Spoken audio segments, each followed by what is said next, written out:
Takže úlohou agentúry bolo pripraviť kvázi nový koncept, ktorý mal nejakým spôsobom nadväzovať na koncept predošlý, ktorý sa volal Nerieš. My sme pre klienta prišli s riešením použiť internetovú celebritu, ktorá vo svete má niekoľko followerov a v podstate klient to zobral. Po prvých skúškach, ktoré prebehli mimo Slovenska, v podstate v Chicagu pri prvom fotení a nejakých skúšobných videách sa zistilo, že psík nehrá dostatočne na to, aby nám spĺňal to, čo v konceptoch bolo navrhnuté. Tým pádom bolo treba vymyslieť, čo ďalej. Jedným z riešení, vlastne, na ktorom sme sa zhodli, že bude to síce risk, ale keď to vyjde, bude to super, bolo vytvoriť spoty pomocou 3Dčka a tým, že ja už niekoľko rokov predtým som dlho spolupracoval so štúdiom Alien, tak táto úloha padla na nich. Myslím si, že výsledok vzhľadom pomerne krátkemu času je mega úspešný.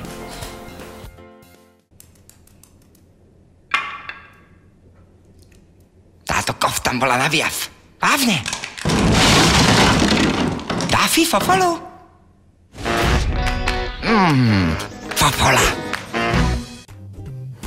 Kampaň neskutočným spôsobom funguje a zafungovala.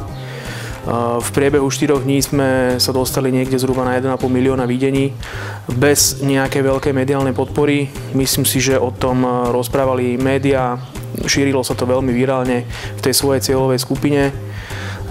I mimo nej klient v podstate už to hodnotí ako veľmi, veľmi úspešnú kampaň a to sme v podstate len v nejakej prvej vlne.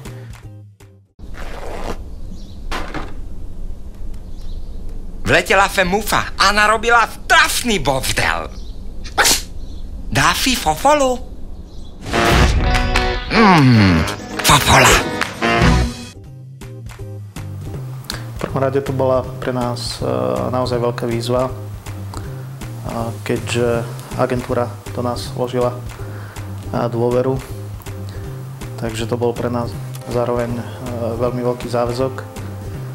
V tak krátkom, extrémne krátkom čase spraviť sériu spotov tak, aby sme boli my, a samozrejme klient aj agentúra spokojní.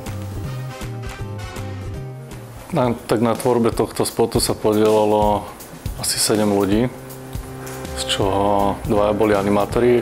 Jeden sa venoval animácii psa, druhý animácii kamery a rôznym dodatočným animáciám. Jeden človek modeloval psa, ďalší nastavoval vlasy, teda chlpy. Ešte niektorí ľudia nastavovali render, materiály a postprodukciu.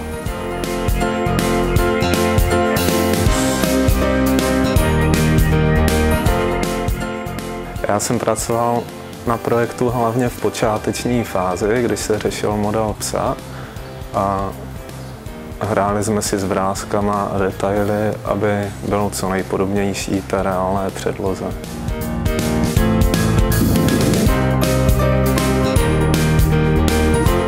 Mojou úlohou v tom spote bolo vytvoriť materiály psa a tiež jeho ochlpenie, čiže hair and fur.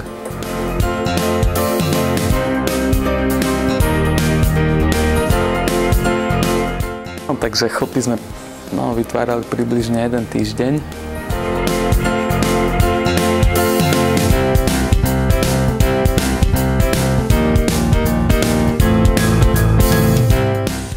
Takže mojou úlohou bolo vytvoriť čo najlepší rig, anatomicky správny pre psíka, ktorého sme dostali.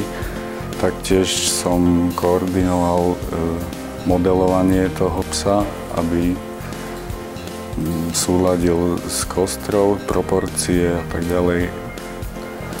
Postup prác pri vytváraní psa bol takýto. Najprv sme vytvorili čo najvernejší model, potom sme ho nakostrili, dali sme tam svalstvo a následne rozanimovali.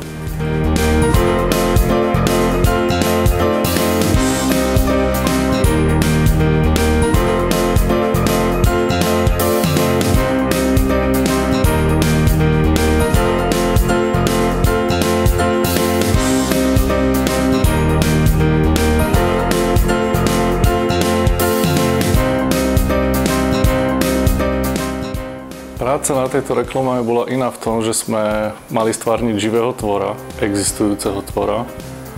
A myslím si, že není veľa takýchto reklam, kde sa používajú 3D-čkové postavy, ktoré majú vyzerať úplne reálne. Hlavne na Slovensku není veľa takýchto reklam. Vo svete síce sú, ale tu nie. A zároveň sme to museli stihnúť za veľmi krátky časový úsek, čo ešte zvyšuje tú náročnosť.